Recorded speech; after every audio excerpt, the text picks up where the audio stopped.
Girl, I got my own man. And if I was scoring your husband, why your husband went at the door with the gun to your head? Why was a whole black man? Do that look like your husband? Please explain.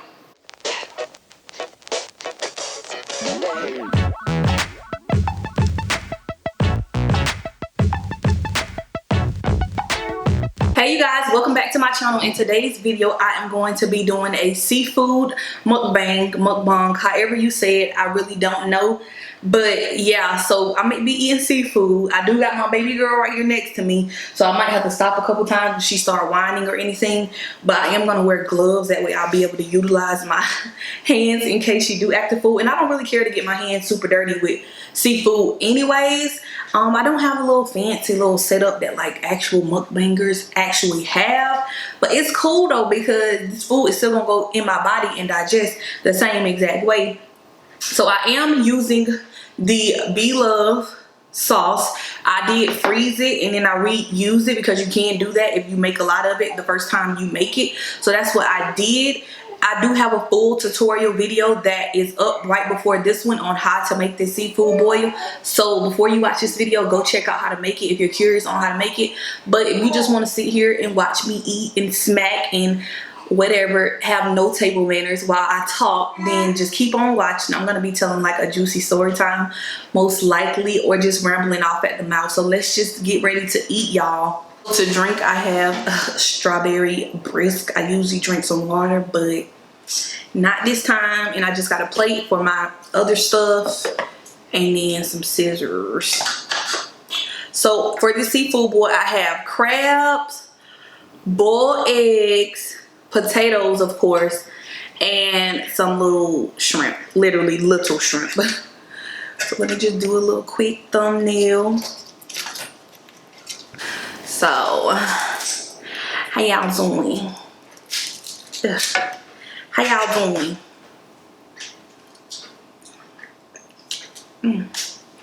Y'all, I've been obsessed with seafood. Like I've been eating seafood like twice a week, and I have this habit where I wake up in the morning and watch Bloves. So she's not making my addiction no better. Like it's making my habits even worse. It's crazy. I need to stop because seafood is really expensive.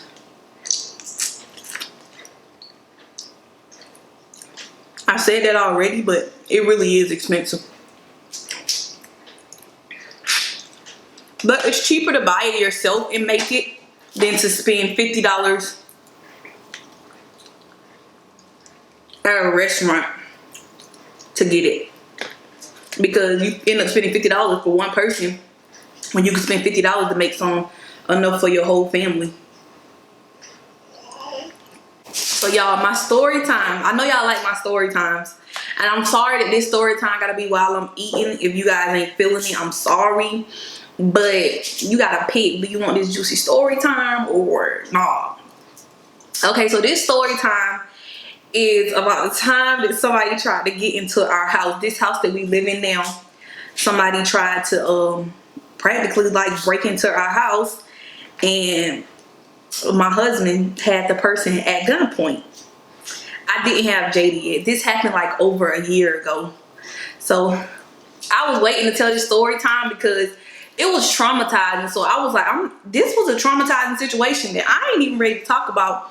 And it traumatized my husband to the point where he couldn't sleep at night for a while because he was always paranoid. So I'm gonna tell it to the best of my ability from the story that he told me, because he's not here to actually tell it. I wish he was. Nah, because he'll be beating around the bush too. Okay, so he told me I was asleep. One night I was asleep. My husband liked to stay up late because that's just his thing. He liked to stay up late, whatever. Well, he used to like to stay up late on the weekend watching TV, blah, blah, blah. My daughter wasn't here either. She was having a sleepover with her friend, thank God. So yeah, my husband liked to stay up late watching TV and stuff. And when he stay up late in the living room, he always have his gun on him. And he's always like super alert. He's super alert regardless. I ain't got not one napkin. When I tell y'all this food tastes like it came down from heaven, oh Lord Jesus. Okay, so he's always super alert anytime. He's just super alert all the time. He's always aware. I feel like that's always men. Women are like so naive and we don't ever be paying attention to nothing. So he's sitting on the couch watching TV. And he said he saw this shadow at our door. Because we have a little glass. So you can kind of see, but you can't see inside of our house. But we can see the shadows. So he saw this shadow. And I guess he must have like heard our door moving, like as if somebody was trying to get in. And he like, it's go time. My husband type of person, he be waiting for somebody to try something. Like he be waiting for somebody to try it when it comes to his family. So I guess he like jumped up and opened the door. And it's this lady. Don't know who this lady is. At the time, we didn't know who she was. It's dark outside. It's this lady yanking on our door, trying to get in our house. And my husband like opened the door. Luckily, we have a screen door. If we didn't have a screen door, God knows that lady would have been dead because my husband would have shot her. I know for a fact that he would have shot her if we didn't have a screen door protecting. If we didn't have a barrier in between him and her, he would have shot the lady. So she was going crazy, like trying to get in the house, and my husband like yelling like, "What do you want? What do you want? Like, what do you want?" And he pointing the gun in her head. And he have this little, I don't know, it's like a little light, a little laser with like a little red dot on top of his gun. So he like pointing it at this lady's forehead while she's still yanking on our door. But our freaking screen door is so strong, like it was no way for her to even get in. We keep it locked. Like I try not to never forget to lock that screen door because it's a barrier if somebody try to break in our house. So he yelling at her like, "What do you want?" Mind y'all, I'm asleep. I don't hear none of this going on. I don't even know if I was pregnant. I don't think I was pregnant. I wasn't pregnant. Nope, I wasn't pregnant when this happened. So he got the gun pointing at her head. I don't know how long she was standing out there trying to get in the house, and then she got to the point where she was mocking him. Like, "What do you want? Like, what the fuck do you want?" Like, she was mocking every time my husband say something. So my husband was getting more and more pissed off, and he still got the gun in her face this whole time. All I hear when I'm asleep, I sleep naked, y'all. All I hear was, "Babe, babe, call the police." Y'all, I jump up and I'm confused. I don't know what's going on. I don't know the difference between day and night right now. I'm tripping all over the place. I can't find my clothes. I can't find my phone. So I hurry up and found some clothes to put on, and I kind of like ran out the door, ran out through the bathroom. But I was like, "Oh snap, I forgot my phone to actually call the police." So I got my phone, and I'm shaking because I don't know what I'm about to come out in this living room too, because he like, I can hear it in his voice that something not right. I go out in the living room with my phone, and I'm shaking, and all I see is the door open, and him with a gun pointing at this lady's head. And I'm like, "What?" Like, I'm confused, like, what the heck is going on? And I'm shaking, I'm trying to call the police at the same time, but I'm trying to figure out what's going on. And the lady was just like, "Let me in." And she got like blood running down her hand. I'm like, is she homeless? And she started getting on her knees and started talking some weird stuff, like, I don't know. And I was like, you know what, this yelling is obvious. I'm like, yelling is not obviously solving nothing in this situation. So I go out there and I'm like, "Babe, please put the gun down. Put the gun down, please. Like, you ain't gotta have a gun in the lady's face because the screen door is right there." And she's still mocking him and stuff, like trying to, you know, get in his head. So he put the gun down. His gun also got a light on it, so that was the way for us to see her too, by like flashing the light of the gun in her face. So his gun had the flashlight on it too, so that's like he kind of got it in her face also, so he can like still see what's going on out there to make sure she ain't doing no crazy stuff. So yeah, she like bleeding. So I started like trying to like talk to the lady and negotiate and figure out what she needs, because you point a gun at her, this just don't look right. It's like this white lady outside, a black man pointing a gun at the lady's head. Trust me, like when the police come, this ain't gonna look right. This is not. I'm like, "Babe, please put the gun down." So he finally put it down, and I I dialed 911, but my husband took over the phone and started talking to the police and explaining everything to them. In the background, while he talking to them, I'm talking to the lady and I'm being nice and I'm just like, what do you need? I'm like, why are you here? What are you here for? What do you want? And she just asked him to come in, and she started being nice and like kind of talking more smoother to me than she was to my husband. And she was just like, please, like, I just need to get in and stuff like that. And she was trying to say that this was her house. Our house was her house. So my husband in the background talking to the police and explaining everything. He let the police know, like, I do have a gun. I did have a gun at her. Y'all, while my husband is still on the phone with the police describing her, we hear helicopters over our house. Well, we hear a helicopter over our house. Then the lights, the little spotlights start flashing down on our house. They already at our house. Helicopters, police pull up like this, like quick. And they like telling my husband, okay, we got an eye on her. They see her at the front porch, and he describing her, white female, blah blah blah. He describing her. So actually the police wasn't there yet. It was the helicopter that was monitoring her until the police got there, because obviously a helicopter is quicker than the police. So I guess she must have saw the light flashing down on her and she dipped off. But they still was following her with the flashlight. And they let us know that she was in our backyard now. So they told us to just stay put. The police eventually arrived. And she was in our backyard. She was trying to get in through the back at that point, because she was convinced that it was her house. So the police came, they talked to my husband. My husband was kind of talking to him through the door. I'm like, put the gun up because anybody got time. So my husband, like, we didn't even really want to open the screen door for the police, but we ended up doing it. He was just like, hey sir, can I come in? Can you open the door? Cause it's like a privacy. It's like a privacy screen door. So the police really couldn't see his face, and he was just asking everything that happened. And he told us to go back and look to see if any of our windows was busted, because she was trying to get in through the back of our house too. So we looked around the house, nothing was busted. So I was like, no, nothing is busted. Blah, blah, blah. They went out and talked to her. They came back and they was like, hey, she's y'all neighbor. She's your neighbor across the street. She got drunk, left the house. Her husband probably don't even know she's gone. She cut herself on something. Just explaining her.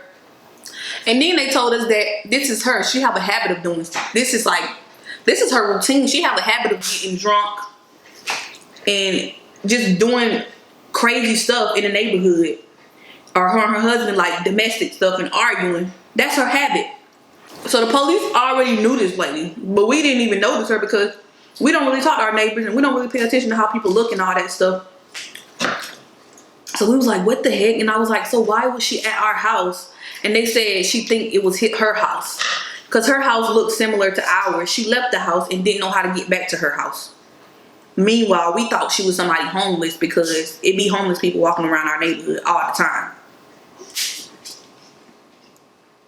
And we've had like people breaking people's cars, breaking people's houses in the past here. Just different stuff. So we always on alert when it comes to our family. We're so used to living on base, but now that we live off base, oh, no games will be played. I don't even think they arrested her. They just had the ambulance come patch her up. They just had the ambulance come patch her up, and I think she like went home, or maybe they did take her. I think they did say they probably gonna take her down to the station. I can't remember because it's been a minute. I can't remember every single detail. The next day, her husband came over. Nope, maybe it was 2 days later. Her husband came over to our house. We opened the door or whatever. And he wanted to apologize. So he was like, I just want to apologize for what happened. I'm so sorry. all that stuff. He was just apologizing, real empathetic. And he was like, she feels so bad. She's too embarrassed to come over here. She even said she wanted to make you guys some brownies. And we was like, nah, we good. But thank you for the apology. She don't have to make us anything. She ain't finna poison me. I'm paranoid. I'm not, no. I don't want no brownies, no cake, no nothing.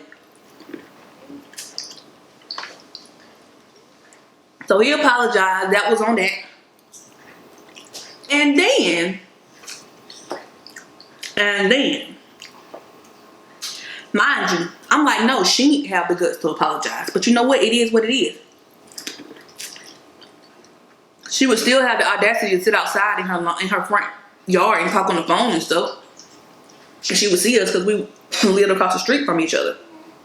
Y'all, 2 weeks later, me and my daughter chilling outside.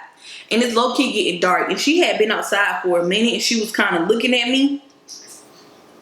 But she wasn't saying nothing. Then, we finally make eye contact one last time. And I see her act like this. She was on her sidewalk and she asked me, can I come here? So I came. Y'all, this lady was acting weird as hell. Like, she was acting all jittery, like she had did some drugs or something. And she was just like, hey, she was just rubbing all on her body and stuff. She was like, I just want to apologize. Like, this is exactly how she was talking. She was like, and she was just rubbing, looking around. Like, I'm so sorry. Like, that's not me. That's not who I am. She was like, that night, I legit thought that was my house. And I thought that you were some chick that was screwing my husband. Girl, I got my own man. And if I was screwing your husband, why your husband went at the door with the gun to your head? Why was a whole black man? Do that look like your husband? Please explain. So I'm just sitting here like, yeah, appreciate that. Yeah, we really didn't know who you was. And she was like, I just want to make it up to you guys. Like, do you guys like want to come over for dinner or something one day? And I was like, no, we good. You don't have to make us no dinner. I'm not eating over there. I don't just eat anybody food. I was like, nah, you good. Whatever. And she just kept apologizing over and over again. And saying that person, that's not who I am. Yada yada. But I know that's who you is because the police said this is your habit. And then she was like, but no, seriously, can I like have you guys over for dinner? I said, no, thank you. So eventually she kept asking. I was like, I'll see what my husband say. I ain't gonna see what my damn husband said. Because as soon as I said dinner or something, no, we ain't finna go over their house. They crazy. And she got a whole 6-year-old, like a whole son. I don't know how old he is, but he looked like he was like 6. But I know they was like a domestic couple because it's been times where I've seen them arguing with each other outside. And outside getting drunk all the time. So, after she finished telling me she's sorry and that's not who she is as a person, y'all. She sit outside on the phone with her family members. And they going at it on the phone. Her husband come outside. Her son is already outside playing in the yard. Husband came outside and said something to her. This lady snapped into a whole nother person, like a whole nother demon. He told her something and she said, how about you shut the fuck up? And I'm just like, she just told me that's not who she was. But she just switched into a whole nother personality. What is going on here? I'm so confused. So after all that, I'm like, this lady really just gave me a whole sob story and then snap into a whole nother person. Like, how? So yeah, I was like, I'm going in the house because this is just too much for me. What in the ghetto hell is going on right now? What in the hell? I got some more to say. I just need to take a moment to keep admiring this food. You put a little dent in your egg and get a little onion up in that cut. It's on a whole nother level. So y'all, that's not even the end of her bull crap. A couple weeks later, I wake up and I see the police outside over at her house. And I'm just like, what the hell she done did now? So I see the police like hand like this. You can see the police is irritated and he talking to her like giving her a pep talk like she a child. That's what it looked like. I tried to crack my door open, but I couldn't hear much because I'm trying to be nosy. Didn't hear much. So I went and opened my daughter's window. And I hear the police like, we're not going to keep coming here. We're not going to keep putting up with this. Like basically like giving her a pep talk like a child. So I guess she had did something else in the neighborhood. Again. That the police had to come again and give her a speech. And she just sitting there like a little child. Like. And her husband just standing there. So I'm just like, these people are crazy. These people are crazy. Like they need to get kicked out. I don't know if they got kicked out or what. But after a while, we noticed that we didn't see them outside no more. Nothing. I don't even remember them moving. Like I don't remember no movers coming. I don't know what La La Land world we was in. But after a couple months, I ain't never see them again. So I'm assuming they like moved or her husband got out or they got stationed somewhere else. I don't know what happened, but they don't live there no more. Thank God. It's some black people that live over there now. So that is the crazy story time of when my husband had a gun pointing at this lady's head. And ever since that day had happened, he was really paranoid.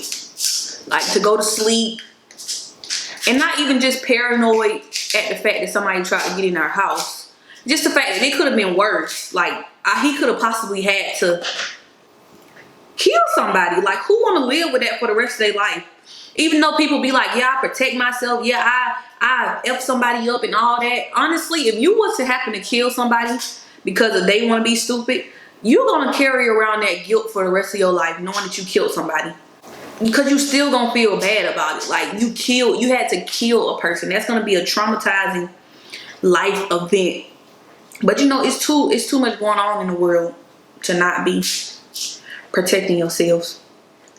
That's why I had to get out and learn how to use a gun, because as much as I hate them, oh baby, come up in here while my husband ain't here and you're gonna get the same treatment, period. You're gonna get the same treatment. I already told my husband, our house about to be full of guns like Mr. and Mrs. Smith up in this thing. You wanna attack me in the kitchen? I got a gun hidden in there. Living room, bathroom, wherever, I got a gun hidden in there. Obviously, it's gonna be nice and secure, in some type of special box, some type of special gadget because we got kids. But baby, I'm not gonna move to Georgia without no plan, because Georgia right now is crazy with sex trafficking and kidnapping and everything. I'm not dealing with it. So y'all, I'm gonna eat this last crab leg and I'm gonna go ahead and end this video because I'm sure it's long. That is pretty much it for this mukbang / story time. If you enjoyed this video, give it a thumbs up. And of course, like always, be sure to subscribe to my channel. And I'll see y'all in the next video. Peace.